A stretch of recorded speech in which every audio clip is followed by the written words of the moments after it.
परमात्मा राधा कृष्ण के चरणार बिंदुओं में 100 कोटि नमन।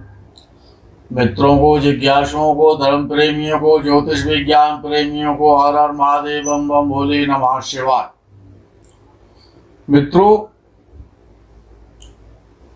ज्योतिष शास्त्र में 12 राशियां होती हैं। 12 राशियों की अपनी अपनी भूमिका है, अपना अपना कार्य है, अपने अपने गुण हैं, अपना अपना स्वभाव है, अपने अपने स्वामी हैं। 9 ग्रह होते हैं, 12 राशियां होती हैं, ये आप भली प्रकार जानते हैं। अब विषय आता है कि ये जो अंश होते हैं 0 से लेकर के 30 अंश तक, जिसको डिग्री कहते हैं हम आप लोग, ये अंशों का जो खेल है ये बड़ा विचित्र है। इसको समझना, इसको जानना परमावश्यक होता है। जो लोग नहीं समझते हैं, नहीं जानते हैं,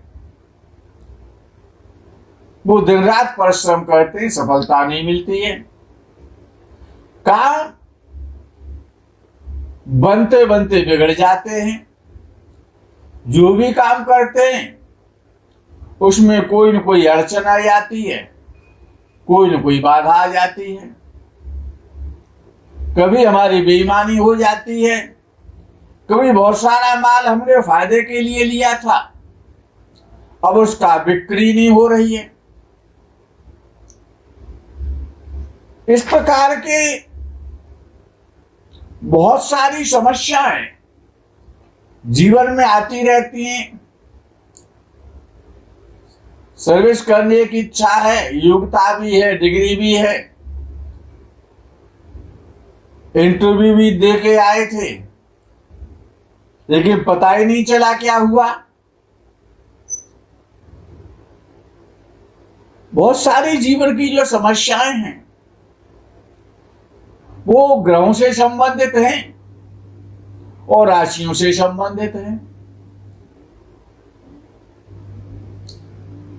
कोई न कोई ग्रह किसी न किसी राशि में गलत फल तो देता ही है। सारे ग्रह हर समय अच्छे तो नहीं हो सकते। अब अंशों के आधार पर ये जो राशियां जो होती हैं, हमारी जो 12 राशियां हैं, मेष से लेकर के और मीन तक, किसकी राशि कितने अंशों पर चल रही है, जन्म समय कितने अंशों पर थी, वर्तमान में कितने अंशों पर है, कितने अंशों पर वो पहुंचने वाली है। इन राशियों की अवस्थाएं होती हैं, इन राशियों की उम्र होती है, इन राशियों में विकार आता है, इन राशियों में उत्पात होता है, इन राशियों की ही अवस्था होती है। राशियों की जो सबसे जो खराब अवस्थाएं होती हैं, जिनके कारण जीवन पीड़ित होता रहता है, घाटे होते हैं, काम नहीं बनते हैं, मन परेशान रहता है, धन की चिंताएं रहती हैं, शत्रुओं से पीड़ा मिलती है, सरकार से, राजकीय कर्मचारियों से भी परेशानियां आती हैं। पहले तो ये जान लिया जाए कि ये अवस्थाएं कौन कौन सी हैं जो कि पीड़ा देने वाली हैं और कष्ट देने वाली हैं। पहली अवस्था आती है शयनावस्था। जब ग्रह सोता तो नहीं है, शयन अवस्था में लेट जाता है। जैसे कि आप हारे थके आते हैं, काम से आते हैं, शरीर थका हुआ है, तो आप अपने बेड पर आकर के लेट जाते हैं, तो फिर आप कुछ नहीं कर सकते। लेटे हुए हैं, उसको कहते हैं शयनावस्था। वो राशि सोई नहीं है, लेकिन शयन कर चुकी है। अब आप जैसे बेड पर लेटने के बाद कुछ भी नहीं कर पाते, चारपाई पर लेटने के बाद कुछ भी नहीं कर पाते, इसी प्रकार से वो राशि अब शयन अवस्था में चली जाती है। और आप दिन रात मेहनत कर रहे हैं, कार्य का फल नहीं मिल रहा है, मन परेशान रह रहा है, बीपी हाई लो हो रहा है, क्रोध भी आ रहा है, फोन बंद करना पड़ रहा है, कर्जे वाले ढूंढ रहे हैं, या सुबह से शाम तक अपनी शॉप पर गए, शाम तक बैठे रहे, क्यों आपकी राशि तो शयनावस्था में जा चुकी है, अब वो कुछ करने वाली नहीं है। दूसरी अवस्था होती है सुप्तावस्था। न तो वहां पर राशि सोती है, न राशि जागृत होती है, यानी सुप्त हो जाती है। जिस प्रकार से कि शरीर का कोई अंग, पैर है, हाथ है, कोई उंगली है, कंधा है, अच्छा सुप्तावस्था कैसी होती है?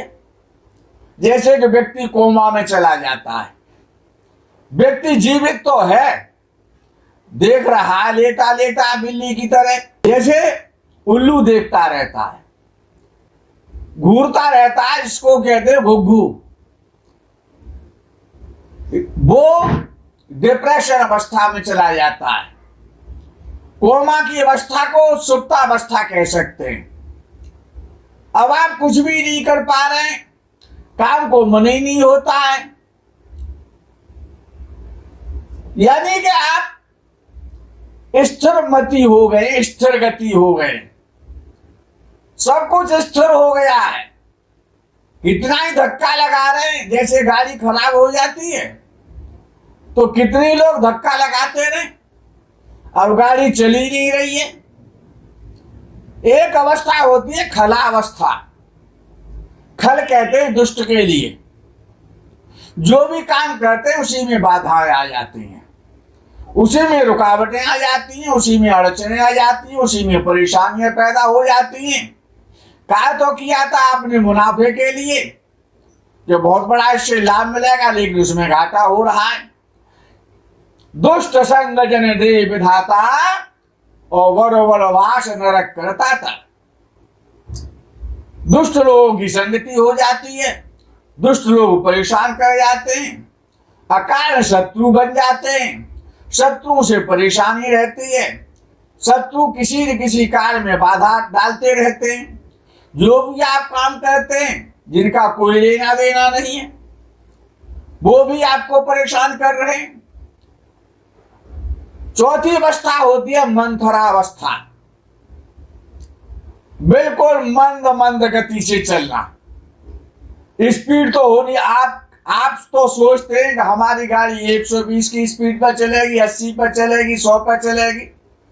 गाड़ी के बार बार गियर बदले जाते हैं, अर्थात काम में बार बार पैसा लगाया जाता है, बार बार प्रयास किया जाता है, लेकिन गति में कोई परिवर्तन नहीं आता है।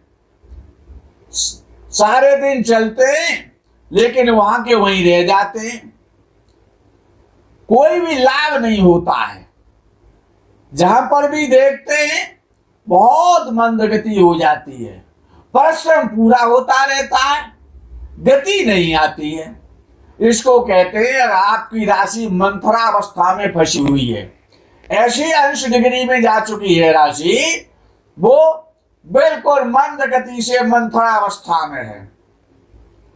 पांचवी अवस्था होती है कंपिता अवस्था। कोई भी काम कर रहे हैं, बड़ा डर लग रहा है, भय लग रहा है, निरर्थक भयभीत हो रहे हैं, हमको वो व्यक्ति मार देगा, रात में नींद नहीं आ रही है, हमने ऐसा खराब स्वप्न देख लिया है, अब इसका परिणाम क्या होगा, हमारे बच्चों का क्या होगा, हमारे माता पिता का क्या होगा, हमारा ये कारोबार कैसा चलाएगा। यानी कि निरर्थक कंपित होना, निरर्थक भयभीत हो जाना, जिससे कि व्यक्ति परेशान रहता है, कुछ कर नहीं पाता है, निगेटिव ऊर्जा पैदा हो जाती है। जैसे कि पीपल का पत्ता बिना हवा के ही कपता रहता है, फड़फड़ाता रहता है, ऐसे आप फड़फड़ाते रहते हैं। चौथी अवस्था होती है रुग्णावस्था, कि जब आपकी राशि रोगी हो जाती है। और जब राशि रोगी हो जाती है फिर आप कुछ भी नहीं कर पाते। कोई न कोई कष्ट, कोई न कोई परेशानी, कोई न कोई चिंता, कोई न कोई घाटा परेशान करता रहता है। संतान से परेशान है, संतान की शादी नहीं हो रही है, शादी हो गई है तो तलाक की स्थिति आ गई है, पुत्र काम नहीं कर रहे, पुत्र आवारा हो गए, बड़बंडे हो गए। ये जो रुग्णावस्था है कि आपकी राशि ऐसे अंशों में जा चुकी है कि वो रोगी हो गई है। जब तक उस रुग्णावस्था के उपाय हैं, ये जितनी भी अवस्थाएं हैं राशियों की, इनके ऋषियों ने बड़े सुंदर छोटे छोटे उपाय लिखे हैं, उनको आप कर सकते हैं। उनसे आपकी राशि में जो रुग्णावस्था है, मंथरावस्था है, खलावस्था है, सुप्तावस्था है, शयनावस्था है, इन अवस्थाओं को अच्छा कर सकते हैं। आपका जीवन अच्छा हो सकता है, आप अच्छे व्यापारी बन सकते हैं। जहां पर लगातार आपको हानियां हो रही हैं उनसे आप लाभ की प्राप्ति कर सकते हैं। जो लोग आपके शत्रु बने हुए हैं वो आपसे शत्रुता भी खत्म कर सकते हैं। लेकिन ये अवस्थाओं को तो पहले ठीक करें। आपकी कोई न कोई, किसी न किसी की कोई न कोई राशि तो है ही। सातवीं अवस्था होती है मृतावस्था। मृतावस्था की राशि मर चुकी है। अब मरे हुए को जिंदा करना आपके वश में तो है नहीं। आपको ज्ञान नहीं है कि कौन सी दवाई से, कौन सी औषधि से, किस भस्म के द्वारा इसको स्वस्थ किया जा सकता है। ये तो ज्योतिष का विषय है, वेद का विषय है, शास्त्रों का विषय है, विद्वानों का विषय है। यदि आपकी राशि मृतावस्था में पड़ी हुई है तो अब मरे हुए को कितना ही घी पिलाओ, बादाम घोट के पिलाओ, तो क्या वो अखाड़े में कुश्ती लड़ेगा जाकर के? वो तो चारपाई पर पड़ा रहेगा, आंखें बंद नहीं है, कानों से सुनता नहीं है, मुंह से बोलता नहीं है, शरीर हिलता नहीं है। उसको मरा तो नहीं है, श्वास चल रही है, मृतावस्था। यानी कि आप जीवित तो हैं, आपका कार्य तो है, आपका व्यवसाय तो है, लेकिन उसमें उतनी आपको लाभ नहीं मिल रहा है, उतनी आपकी इनकम नहीं हो रही है कि आपका मन प्रसन्न रहे। मृतावस्था में जब ग्रह फंस जाता है, राशि फंस जाती है, तो बड़ी दुर्दशा हो जाती है। नंबर 8 पे आती है बंधनावस्था। बंधन हो जाना, जैसे कि किसी काफी कर्मठ व्यक्ति को, बुद्धिमान व्यक्ति को, धनवान व्यक्ति को और बंधन में डाल दिया जाए, जेल में डाल दिया जाए। वो जेल में क्या करेगा? वहां तो तसलाई तो पीटेगा जाकर के, 4 रोटियां मिल जाएंगी उनको खा लेगा। जो बंधन में अब राशि आ जाती है, बंधित हो जाती है, इसकी कोई राशि को बंधवा देता है या अंशों में जाकर के बंध जाती है, तो वो बंधनावस्था कहलाती है। आप कितने कर्मशील बने रहें, कितने ही बुद्धिमान बने रहें, कितना ही परिश्रम करते रहें, कितने ही उपाय करते रहें, जब राशि आपकी बंधन की अवस्था में है, जब आपकी राशि बंधन के अंशों में है, तो आप कर क्या पाएंगे? पड़ोसी आपका बहुत उन्नति कर रहा है, आपके मित्र कहां से कहां तक पहुंच गए, लेकिन आप तो वहां के वहीं ढाक के 3 पात बने हुए। उसके बाद आती है करुणावस्था। 9वीं अवस्था है करुणावस्था, कि जो काम आपको नहीं करने चाहिए वो आप काम करते हैं, निरर्थक लोगों पर दया करते हैं।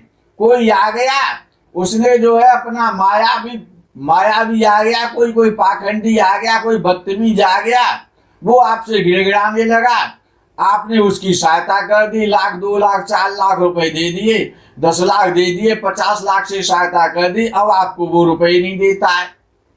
यानी दया कर देना, परोपकार करना, जिन जिन पर आप दया करते हैं, जिन जिन पर आपने कृपा की है, जिन जिन के साथ आपने परोपकार किया है, वही वही आपके दुश्मन बन गए, वही वही आपकी बुराई करते हैं, वही वही आपको परेशान करते हैं।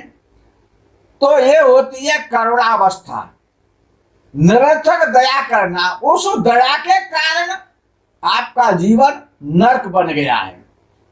जिन पर दया करनी चाहिए उन पर दया नहीं करते हैं। आपकी दया से आपके परिवार वाले परेशान हैं, आपके घर वाले परेशान हैं, संतान परेशान है, भाई बंधु परेशान है कि आप ऐसे दयालु क्यों बनते हैं, ऐसी दया क्यों करते हैं। लेकिन आपकी मजबूरी है, आपकी तो जो राशि की अवस्था है वो करुणावस्था में फंसी हुई है। तो आप तो करुण हृदय के हैं, करुणा प्रधान बन चुके हैं और करुणा ने आपका जीवन बर्बाद कर दिया है। करुणा करना अच्छा है, दया करना अच्छा है, परोपकार करना अच्छा है, लेकिन विवेक के साथ में, ज्ञान के साथ में, किस पर दया करनी है, किस पर करुणा करनी है, किस पर नहीं करनी है। पहले अपनी राशि को चेक करें, कहीं आपकी राशि करुणावस्था में तो नहीं है, जिसके कारण तमाम घाटे हो चुके हैं, तमाम आपका पैसा मर चुका है। 10वीं अवस्था होती है दीप्तावस्था। दीप्तावस्था होती है जैसे दीपक जल जाता है, और दिन में दीपक जलाओ और एक दीपक रात में जलाया जाता है। और आप तो दिन में दीपक जलाते हैं, रात होती है तो दीपक को बंद कर देते हैं। यानी जब आपको कार्य करना चाहिए तब आप कार्य नहीं करते, जब आपको किसी से मिलने जाना चाहिए उस समय मिल नहीं पाते, जब आपको नहीं जाना चाहिए तब आप उससे मिलने जाते हैं, जब आपको काम का समय था तो आपने काम नहीं किया, बाद में पछताते हैं। अरे बाद में पछताने से क्या होता है, जब चिड़िया चुग जाती हैं खेत आपका। तो ये जो दीप्तावस्था है, तो रात में दीप न जला करके अब सूर्य के प्रकाश में आप दीप जलाते फिरते हैं, मूर्ता के जो काम करते हैं आपको नहीं पता है कि आप क्या कर रहे हैं। आप तो बड़े बुद्धिमान बनते हैं कि आप जो भी कर रहे हैं, हम तो उससे मिलने गए थे, उस अफसर से मिलने गए थे, उस साहूकार से मिलने गए थे, उस कार से गए थे। अरे आपको कब जाना चाहिए था, ये तो आपकी बुद्धि आपको भ्रमित कर रही है। तो दिन में दीप जलाना छोड़ दीजिए, इसे कहते हैं दीप्तावस्था। जब ग्रह दीप्तावस्था में फंस जाता है तो आपको जिस समय जो कार्य करना चाहिए उस समय कार्य नहीं करते। जब समय व्यतीत हो जाता है तब आपको जाकर, तब जब अंधकार होता है तब दीपक की याद आती है। जब कार्य बिगड़ जाता है तब आपको बाद में बोध होता है, फिर तो कुछ भी नहीं होता, जो कुछ होना था वो तो हो चुका है। 11वीं अवस्था आती है भ्रमावस्था, भ्रमित करने वाली अवस्था।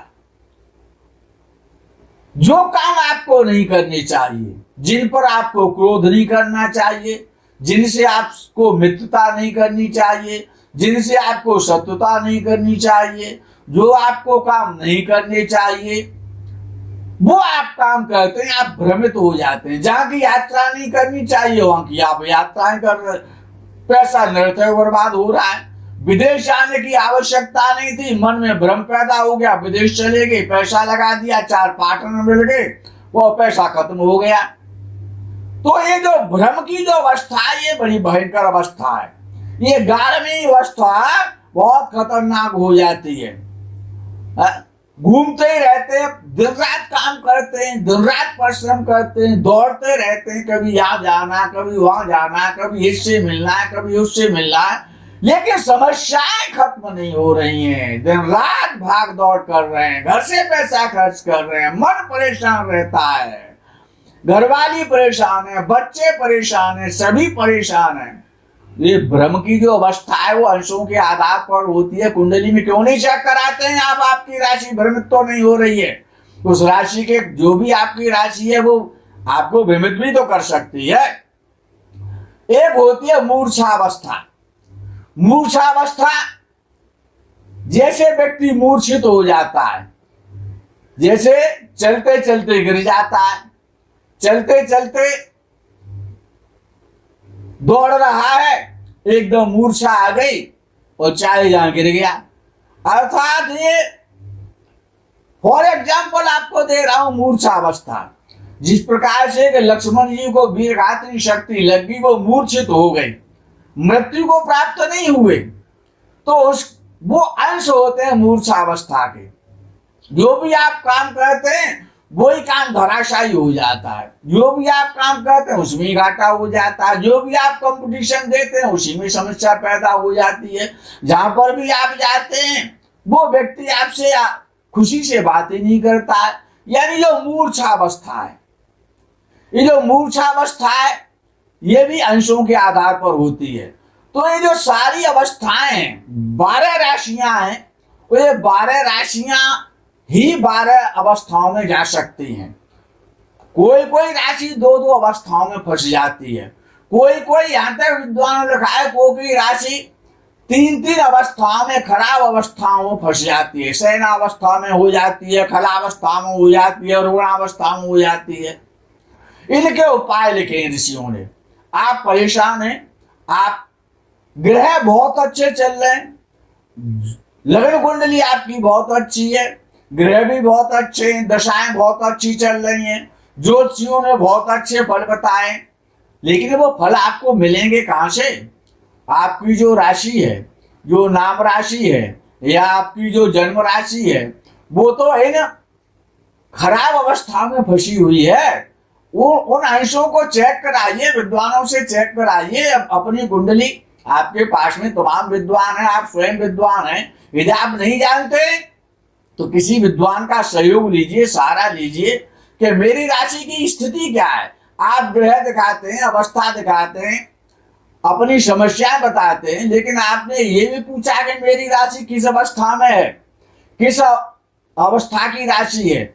जब तक राशि प्रमुदित अवस्था में नहीं होगी, विवाहावस्था में नहीं होगी, कुमारावस्था में नहीं होगी, प्रसन्नावस्था में नहीं होगी, तब तक आप परेशान रहेंगे। मित्रों, इस अवस्थाओं के कारण सभी परेशान रहते हैं। इसीलिए ज्योतिषियों को भी चाहिए और जो कुंडली दिखाने वाले हैं उनको भी ये चाहिए कि सबसे पहले अपनी राशि के विषय में पूछें कि मेरी राशि किस अवस्था में है, किस अवस्था में चल रही है, किस कारण से मेरे ये काम बिगड़ रहे हैं। ऐसा नहीं है आप वही हैं जो पहले आपको बहुत लाभ होता था, पहले आपने बहुत धन कमाया था, अब आप पर केवल कर जाए, आपने मोबाइल भी बंद कर लिया है, आपको रात को नींद भी नहीं आती है, तमाम उपाय करते फिरते हैं, कोई उपाय कामयाब नहीं हो रहा है। तो आपको केवल अपनी राशि की स्थिति को चेक कराना चाहिए कि आपकी राशि किस स्थिति में है। जब तक राशि का उपाय नहीं होगा, वो दुर्वस्था दूर नहीं होगी, वो खराब अवस्थाएं आप, वो छोटे छोटे उपाय हैं, उनमें कोई ऐसे कोई विशेष खर्चे नहीं होते हैं, आप उनको स्वयं कर सकते हैं। पहले कुंडली में राशि चेक करना होगा, क्योंकि राशि बड़ी महत्वपूर्ण है। राशि से तो आपका नाम है। संसार में जितनी भी वस्तुएं हैं वो कोई न कोई किसी न किसी वस्तु का नाम तो है। वो राशि कैसी चल रही है, वो कोई राशि मृतावस्था में है, ब्रह्मावस्था में है, मूषावस्था में है। इन अवस्थाओं को आप चेक कराएं। मित्रों, आज के प्रकरण में बस इतना ही। आगे के प्रकरण का आप इंतजार करें। तब तक के लिए हर हर महादेव, बम बम भोले, नमः शिवाय। जय गौ माता की।